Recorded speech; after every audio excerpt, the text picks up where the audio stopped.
Hi, I hope everyone had a good intermission. I'm the director of this next one act called Enigma.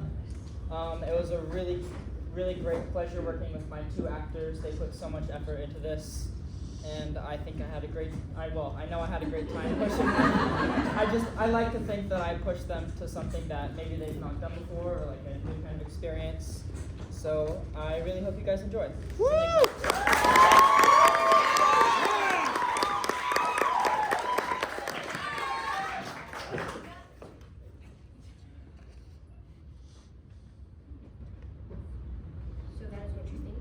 Yes, for us to live together would be an obscene joke. Let's send it while we still have some sanity and decency left. Is that the best you can do in the way of sanity and decency to talk like that? You'd like to cover it up with pretty words, wouldn't you? Well, we've had enough of that.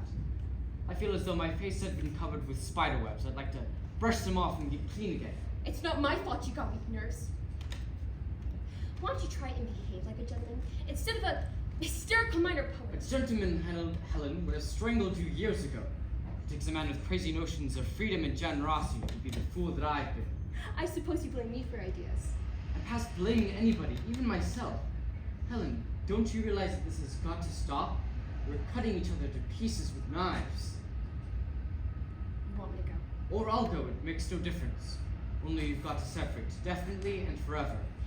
But you really think there's no possibility of finding some way? We might be able to find some way. I found some way, Helen, twice before, and this is what it comes to. There are limits to my capacity of self-delusion. This is the end. Yes, only... Only what? It seems such a pity. Pity? The pity is this, that we sit here and haggle about our hatred. That's all there's left between us. I won't haggle, Paul! If you think we shall part this very night, but I don't want to part this way. Paul, I know I hurt you, and I want to be forgiven before I go. Can't we finish it without another sentimental lie? I'm not here to act out a pretty scene with you. That was unjust, Paul. You know I don't mean that. What I want is to make you understand so you won't hate me. More explanations. I thought we'd gotten tired of them. You know, I used to think it was possible to heal a wound with words, but we had to know better. It's like acid on it. Please, Paul. This is the last time we shall ever hurt each other. Won't you listen to me? Go on. I know you hate me, and you have every right to. Not just because I was faithless, but because I was cruel. And I don't want to justify myself, but I didn't know what I was doing.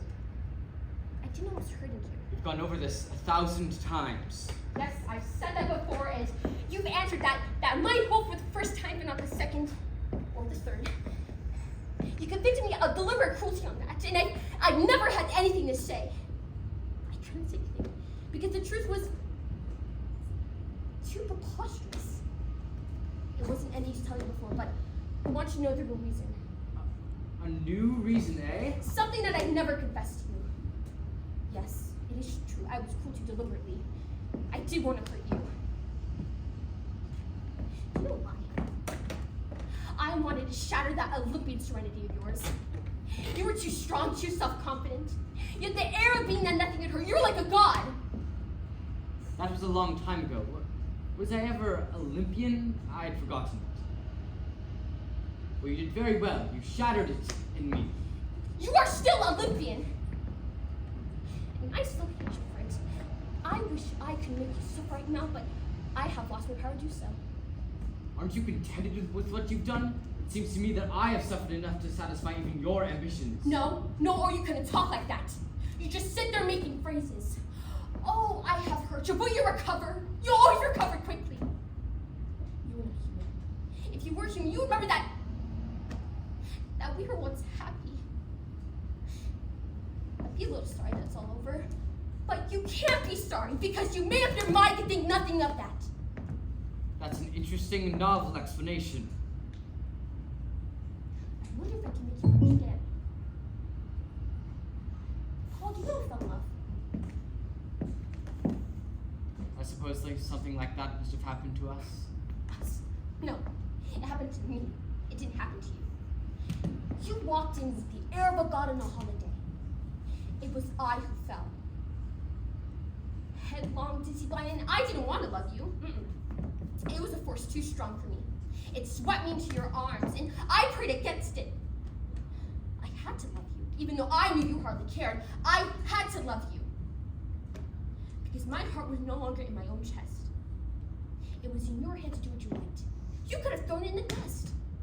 This is all very romantic and exciting, but tell me, did I throw it in the dust? Please do not. You put it in your pocket, but you don't realize what it is to feel that another person has absolute power over you. You have never been utterly dependent on anyone for happiness. I was utterly dependent on you.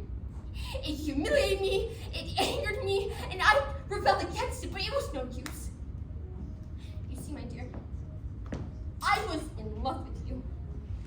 And you were free, and your heart was your own to do whatever you liked. Very fine, only it wasn't true, as you soon found out. When I found out, I could hardly believe it. Why, you had said 1,000 times that you would not be jealous if I were in love with someone else. It was you who put the idea in my head. Seeing a part of your superhumanness. I did talk that way, but I wasn't a Superman. I was only a damned fool. And Paul, when I realized that I might be hurting you, that you were human after all, I stopped. You know, I stopped. Yes, that time. Can't you understand? I stopped because I thought you were a person like myself, suffering like myself. It was an easy stop. It tore me to pieces. But I suffered rather than let you suffer. But when I saw you recover your serenity today, well, the love that I had struck down for your sake, cried out in a death agony for months, I felt again that you were superior, inhuman, and I hated you for it. Did I deceive you so well as that? And when the next time came, I wanted to see if it was real. This godlike serenity of yours. I wanted to tear off that mask. I wanted to make you suffer as I had suffered. And that is why I was cruel to you the second time. And the third time, what about that? No. No. No. No! I can't, it's too near. I can't speak. I beg your pardon. I don't wish to show an unseemly curiosity in your private affairs. If you were human, you would know there is a difference between one's last love and all that have gone before. I can talk about the others. This one hurts still. I see. Should we chance to meet next year, perhaps the pains of the old love will be healed by the joys of the new. There will be no more pain or joy for me. You do not believe that that part of me which loves is dead. Do you think I have gone through all this unhurt? No. I cannot hope anymore. I cannot believe. Oh, Paul, why don't you make me believe in your philosophy? Why don't you make me think you were God and you were chose? If you only realize that we're weak human beings, we must save your happiness! We tried to work with the facts. I cannot blame myself for that. But the facts of human nature. People do not have love affairs within love affairs. I was not faithful to you.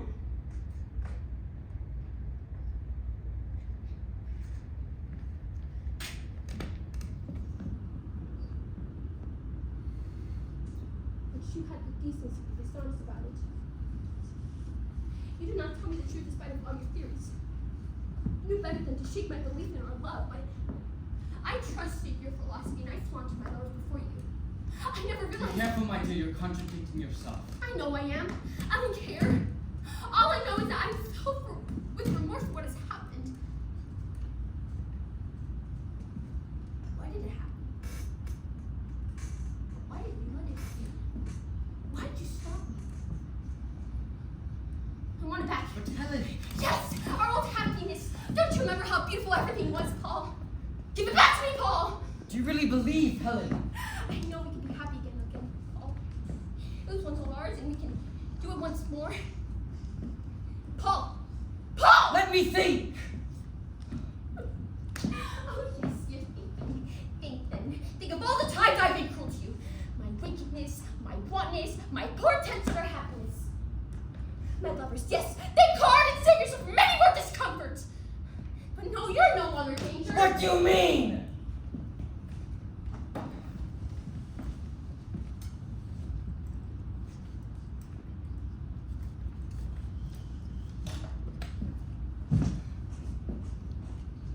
You haven't believed what I've been saying all this while, have you? Almost. Then don't, I've been lying. Again! Again, yes! I suspected it. Why is he? You don't love me then.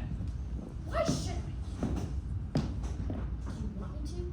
I make no demands upon you. You know that. You can get along without me. Why not?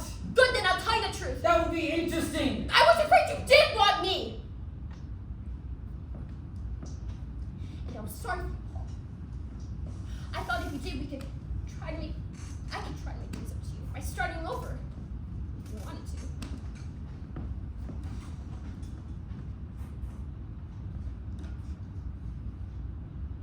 So that was it? Yes. That was it. And so, You needn't say any more. Are you going or shall I? I'm going home. But I think since we may not meet around this time next year, then I should probably tell you the secret of the third. A while ago you asked me about it and I said I couldn't and I cried, but I can now. You mean Yes, my last cruelty. I had a special reason for being cruel to you.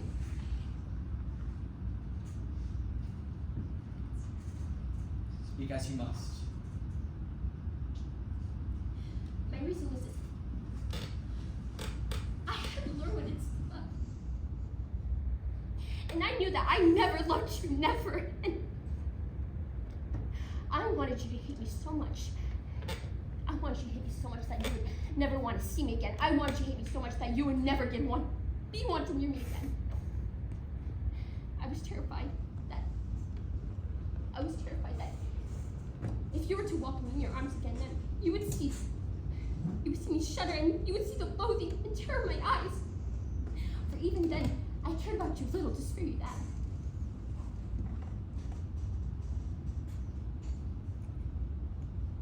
Are you going?